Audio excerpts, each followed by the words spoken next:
চিলাপথাৰত Mising journalist ট্ৰাষ্টৰ অধিৱেশন সম্পন্ন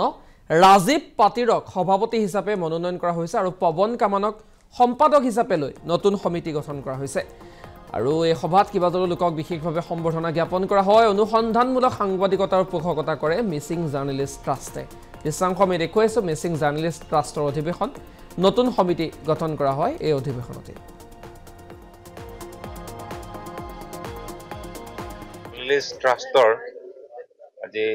প্ৰথম বাৰ্ষিক সাধাৰণ সভাৰ মুকলি সভাত আজি উপস্থিত থাকি মই অতি আনন্দ অনুভৱ কৰিছোঁ যে মিছিং সমাজৰ জাৰ্নেলিষ্টসকলে ঐক্যবদ্ধ হয় ইয়াতে জাৰ্নেলিজিম সংবাদ ক্ষেত্ৰত এটা বলিষ্ঠ সংগঠিত ভূমিকা লোৱাৰ কাৰণে আগবাঢ়ি আহিছে আৰু মই ভাবোঁ যে মিছিং জাৰ্নেলিষ্টসকলে মিছিং সমাজত যি সাংস্কৃতিক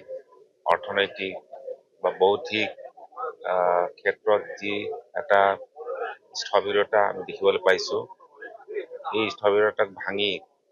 কেনেকৈ আমি সক্ৰিয় কৰি আগুৱাই নিব পাৰোঁ তাৰ সেই ক্ষেত্ৰত এটা বলিষ্ঠ ভূমিকা গ্ৰহণ কৰিব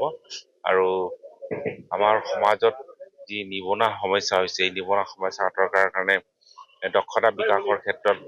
ৰাইজৰ সমাজত সজাগতা সৃষ্টি কৰাত তেওঁলোকে এটা গুৰুত্বপূৰ্ণ ভূমিকা ল'ব কাৰণ আমাৰ সমাজত এটা বিৰূপ ধাৰণা আছে সেইকাৰণে চিলাপথাৰত মিছিং জাৰ্নেলিষ্ট ট্ৰাষ্টৰ অধিৱেশন সম্পন্ন ৰাজীৱ পাটিৰক সভাপতি হিচাপে মনোনয়ন কৰা হৈছে আৰু পৱন কামানক সম্পাদক হিচাপে লৈ নতুন সমিতি গঠন কৰা হৈছে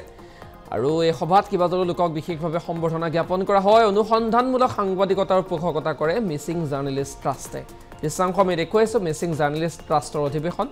নতুন সমিতি গঠন কৰা হয় এই অধিৱেশনতে জাৰ্নেলিষ্ট ট্ৰাষ্টৰ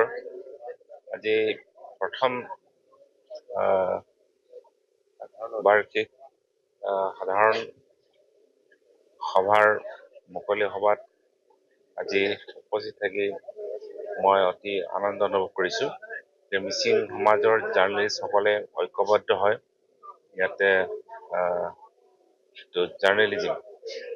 সংবাদ ক্ষেত্ৰত এটা বলিষ্ঠ সংগঠিত ভূমিকা লোৱাৰ কাৰণে আগবাঢ়ি আহিছে আৰু মই ভাবোঁ যে মিছিং জাৰ্নেলিষ্টসকলে মিছিং সমাজত যি সাংস্কৃতিক অৰ্থনৈতিক বা বৌদ্ধিক ক্ষেত্ৰত যি এটা স্থবিৰতা আমি দেখিবলৈ পাইছোঁ এই স্থবিৰতাক ভাঙি কেনেকৈ আমি সক্ৰিয় কৰি আগুৱাই নিব পাৰোঁ তাৰ সেই ক্ষেত্ৰত এটা বলিষ্ঠ ভূমিকা গ্ৰহণ কৰিব আৰু আমাৰ সমাজত যি নিবনুৱা সমস্যা হৈছে এই নিবনুৱা সমস্যা আঁতৰ কৰাৰ কাৰণে দক্ষতা বিকাশৰ ক্ষেত্ৰত ৰাইজৰ সমাজত সজাগতা সৃষ্টি কৰাত তেওঁলোকে এটা গুৰুত্বপূৰ্ণ ভূমিকা ল'ব কাৰণ আমাৰ সমাজত এটা বিৰূপ ধাৰণা আছে সেইকাৰণে